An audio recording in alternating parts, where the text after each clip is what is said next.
Okay, let's quickly cover the 9 core features of BigQuery and then explain a little bit of the difference between data scientists, data analysts, and data engineers, and we'll get you launched into your next lab. So BigQuery, the core tenet is don't manage the infrastructure yourself.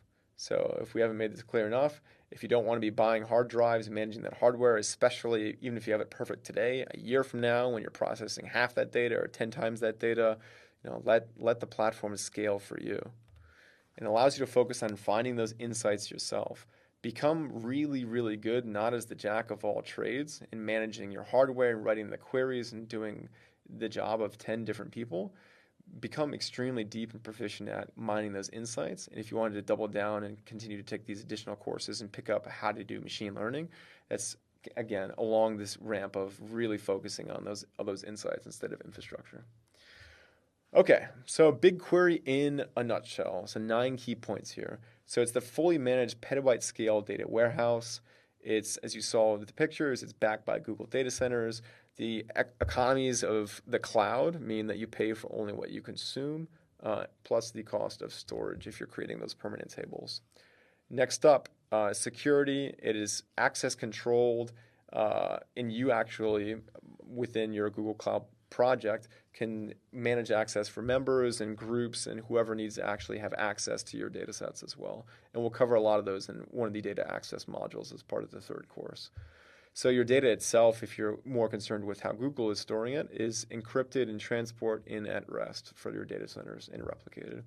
Every query, as you saw within that dashboard in Data Studio, each of the different queries is actually logged as a separate transaction. If you're familiar with Stackdriver, you can actually monitor all of those queries that are going through and then look back for that history as well.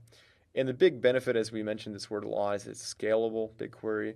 So you can process multiple queries in parallel, actually up to 50 concurrent queries at the exact same time going on at once. Last points, with a little bit of SQL, you can use joins and unions and bring your data together across many different data sets and really break apart those data silos. Number 8, the reason why you're hopefully taking this course is you want to get better with your SQL because BigQuery loves when you write excellent, awesome SQL to get those insights out of it. And another interesting point, if you really like the behind the scenes architecture, is BigQuery actually has no indexes. It even actually has no keys if you're familiar with database terminology. So again, as part of an analytics warehouse, that architecture and performance discussion is something that's very, very fun to dive into. And again, it's built on open standards as well.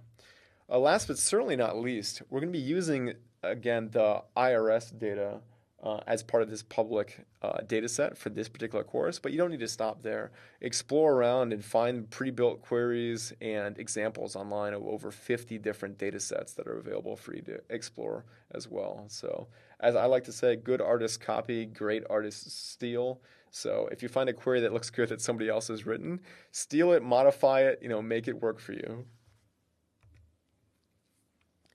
All right, so we mentioned the 3 different ways to access BigQuery. Primarily going to be focused on the web UI for this specialization. You can also access it through the command line, which is great. And then much like if you wrote any other application, you can get your queries ran over the web through RESTful APIs.